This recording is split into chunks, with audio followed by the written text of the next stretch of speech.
नमस्कार, मी प्रियांका पाटील. आपण पाहत आहात राष्ट्रीय लोकराज्य न्यूज, निर्भीड बातम्यांचे व्यासपीठ. आज आपण दिवसभरामध्ये घडणाऱ्या घडामोडींवर नजर टाकूया. आपल्या पाल्याच्या भविष्यासाठी आजही विचार करता का? मग ऐका. पारनेर तालुक्यातील शिक्षणाची खरी ज्ञानगंगा, आदर्श ग्रुप ऑफ इन्स्टिट्यूट खडकवाडी.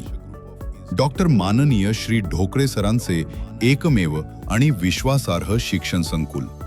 इथे मिळतं आदर्श कॉलेज ऑफ फार्मसी, आदर्श महाविद्यालय कला, वाणिज्य आणि विज्ञान, आदर्श पॅरामेडिकल वोकेशनल ट्रेनिंग सेंटर, आदर्श इंग्लिश मीडियम स्कूल आणि ज्युनियर कॉलेज.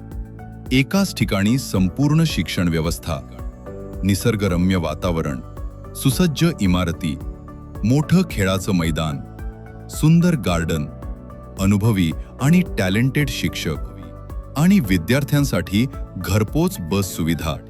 म्हणूनच फार विचार करू नका, आजच प्रवेश घ्या आणि आपल्या पाल्याचं भविष्य उजळवा. पत्ता: गट नंबर 629, कामठवाडी रोड, खडकवाडी, तालुका पारनेर, जिल्हा अहिल्यानगर. प्रवेशासाठी संपर्क: आदर्श कॉलेज ऑफ फार्मसी 788-788-5361 किंवा 788-788-1206. आदर्श इंग्लिश मीडियम स्कूल आणि ज्युनियर कॉलेज 788-788-7918 किंवा शेवटचा 2708. आदर्श पॅरामेडिकल सेंटर 788-788-2535. आदर्श महाविद्यालय कला, वाणिज्य, विज्ञान 788-788-5361. आदर्श ग्रुप ऑफ इन्स्टिट्यूट, जिथे शिक्षणाला दिशा आणि भविष्याला आकार.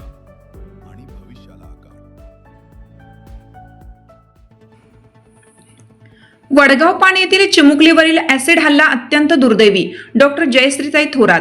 महिला व मुलींच्या सुरक्षिततेसाठी प्राधान्याने कडक कायदे करा, सरकारकडे मागणी.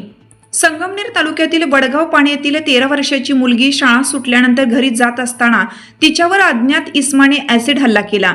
हा प्रकार अत्यंत निंदनीय आणि दुर्दैवी असून या गुन्हेगाराचा तातडीने शोध लावून त्याला कठोरात कठोर शिक्षा करावी अशी मागणी करताना सरकारने महिलांच्या सुरक्षतेबाबत प्राधान्याने कडक कायदे केले पाहिजेत अशी आग्रही मागणी युवक काँग्रेसच्या अध्यक्षा डॉक्टर जयश्रीताई थोरात यांनी केली आहे. वडगाव पाणी येथील लहान मुलीवर झालेल्या हल्ल्याची बातमी कळताच डॉक्टर जयश्रीताई थोरात यांनी तातडीने तिची प्रवरा मेडिकल हॉस्पिटलमध्ये जाऊन चौकशी केली. याचबरोबर कुटुंबियांना धीर दिला. यानंतर या घटनेवर प्रतिक्रिया देताना त्या संतप्त होऊन म्हणाल्या की झालेली घटना ही अत्यंत दुर्दैवी आहे. अवघ्या 13 वर्षाच्या लहानग्या चिमुकलीवर ऍसिड हल्ला होतो आहे, ही किती वाईट आहे. ईश्वरीच्या वडिलांचे निधन झालेलं आहे. आई अत्यंत गरीब आहे. ही मुलगी मामाकडे राहते, शिक्षण घेते आणि असे असताना शाळा सुटल्यानंतर घरी जाताना रोडवरून कोणीतरी अज्ञात इस्माने या निष्पाप मुलीवर ऍसिडने हल्ला केला. ही काय दहशत आहे. राजकारण, पक्ष, जात, धर्म बाजूला ठेवून अशा गुन्हेगाराला कठोरातील कठोर शिक्षा झाली पाहिजे. गुन्हेगार शोधण्यासाठी सर्व नागरिकांनी मदत करावी. प्रशासनाने अधिक सतर्कतेने त्याला तातडीने पकडावे. शासनाने महिलांच्या सुरक्षेसाठी अत्यंत कठीण कायदे केले पाहिजेत, म्हणजे जेणेकरून गुन्हे करणाऱ्यांना जरब बसेल. हा छत्रपती शिवाजी महाराजांचा महाराष्ट्र आहे, जिथे महिलांचा सन्मान केला जातो. मात्र महाराजांच्या महाराष्ट्रात महिला आणि मुलींचा असा अपमान होत असेल तर ही पुरोगामी महाराष्ट्रासाठी निंदनीय बाब आहे. आपण मुलींना विविध क्षेत्रांमध्ये पुढे आणण्यासाठी काम करत आहोत, संधी देत आहोत. मात्र अशा घटना झाल्या तर त्या मुली काय करतील, कशी समानता येईल, कशा मुली पुढे जातील, ही सर्व परिस्थिती अत्यंत चिंताजनक आहे. काल संगमनेर तालुक्यातील पठार भागात एका गावामध्ये एका मुलीने लग्नाला नकार दिला म्हणून तिच्यावर चाकू हल्ला होतो. आज 13 वर्षीय चिमुकलीवर ऍसिड हल्ला होतो. काय दोष आहे त्या मुलींचा? समाजाने जागृत झाले पाहिजे. गुन्हेगारांना कठोर शिक्षा झाली पाहिजे अशी आग्रही मागणी त्यांनी केली. वडगाव पाणी येथील लहानग्या मुलीवर झालेल्या ऍसिड हल्ल्याचा संगमनेर तालुक्यातून तीव्र निषेध होत आहे. डॉक्टर जयश्रीताई थोरात यांनी हॉस्पिटलमध्ये जाऊन मुलीची भेट घेत तिला आधार दिला. घटनेची माहिती कळताच नियोजित कार्यक्रम सोडून कॅन्सर तज्ज्ञ डॉक्टर जयश्रीताई थोरात यांनी तातडीने ॲसिड हल्ल्यात जखमी झालेल्या मुलीला उपचारार्थ दाखल केलेल्या प्रवरा हॉस्पिटल लोणी येथे जाऊन मुलीची आस्तेवाईकपणे चौकशी केली. याचबरोबर मुलीच्या आईला व मामांना धीर दिला. या घटनेतील गुन्हेगारांना शोधून त्याच्यावर कठोर कारवाई करावी अशी आग्रही मागणी त्यांनी केली. आपल्या संगमनेर तालुक्यामधील वडगावपान ह्या गावामध्ये आज अतिशय दुर्दैवी घटना घडली. खरं तर एक लहान मुलगी 6वीतली आमची ती मुलगी ती घरी जात असताना शाळेतून घरी जात असताना एका अज्ञात पुरुषाने तिच्यावरती ॲसिडचा हल्ला केला. खरं ही मुलगी जिथून जात होती त्या रस्त्यावरती CCTV वगैरे काहीच नव्हतं आणि कुणी का बरं केलं आहे ते अजूनही कोणाच्या लक्षात येत नाही आहे. मला प्रशासनाला आणि शासनाला दोघांना विनंती करायची आहे की आपल्याला तो गुन्हेगार शोधून त्याच्यावरती कडक शिक्षा झाली पाहिजे. ह्याच्यावरती जे काही पावलं तुम्हाला घ्यायचे आहेत ते सर्व घेतले पाहिजे. सगळं राजकारण, पक्ष, धर्म, जात ह्या सगळ्या गोष्टी बाजूला ठेवून आपल्या मुलींची सुरक्षा हे सर्वात प्रमुख आपली गोष्ट पाहिजे. खरं आपण छत्रपती शिवाजी महाराजांच्या महाराष्ट्रामध्ये राहत आहोत, जिथे एका मुलीच्या किंवा महिलेचा अपमान झाला तर महाराजांनी चौरंग आखला होता. अशा महाराष्ट्रामध्ये अशा जेव्हा घटना घडतात ते अतिशय दुर्दैवी आहे.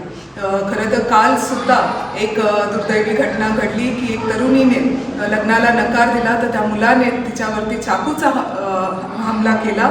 ही खूप खूप दुर्दैवी घटना अशा घडताना आपल्याला आपल्या तालुक्यामध्ये, जिल्ह्यामध्ये, राज्यामध्ये आणि देशामध्ये होताना दिसत आहेत. मला एवढंच सर्वांना विनंती करायची आहे की कडक कायदा मुलींच्या सुरक्षेसाठी, महिलांच्या सुरक्षेसाठी कडक कायदा हा झालाच पाहिजे. हे आपली प्रायोरिटी, टॉप प्रायोरिटी म्हणून आपल्या सरकारने त्याच्यावरती काम केलं पाहिजे. इतका कडक आणि कठोर शिक्षा झाली पाहिजे की कुणी पुन्हा हिंमत नाही केली पाहिजे, कोणत्याही मुलीवरती किंवा महिलेवरती हल्ला करण्याची हिंमत नाही झाली पाहिजे. असा कायदा आपल्या सरकारने काढला पाहिजे. यासाठी खरं आम्ही सर्वजण इथे आहोत. आम्हाला म्हणजे जे काही सरकारला करता येईल त्यांनी ते केलंच पाहिजे. मला एवढंच सांगायचं आहे की आपण सर्व मुलींना पुढे घेऊन येण्याचं जेव्हा बोलत असतो की त्या पुढे आल्या पाहिजे, तर प्रत्येक क्षेत्रामध्ये मुली आणि महिला अतिशय चांगलं काम करताना दिसत आहे. आणि त्याच वेळेस असं काहीतरी घडतं जे आपल्या मुलींना पुन्हा कितीतरी वर्ष मागे लुटून देतं. असं न करता काय आपल्याला कडक आणि सुरक्षेसाठी काय आपल्याला करता येईल त्यासाठी नक्की सरकारने तिथे कायदे बनवले पाहिजे, हीच मी विनंती करते. खरं संगमनेर शहरामध्ये आपण महिला सुरक्षा दल हे चालू केलेलं आहे. तसंच ग्रामीण भागामध्ये सुद्धा आपल्याला त्या गोष्टी लागणार आहे. शाळेच्या परिसरामध्ये, हायवेजवरती CCTV असणं आणि ते चालू असणं हे फार फार गरजेचं आहे.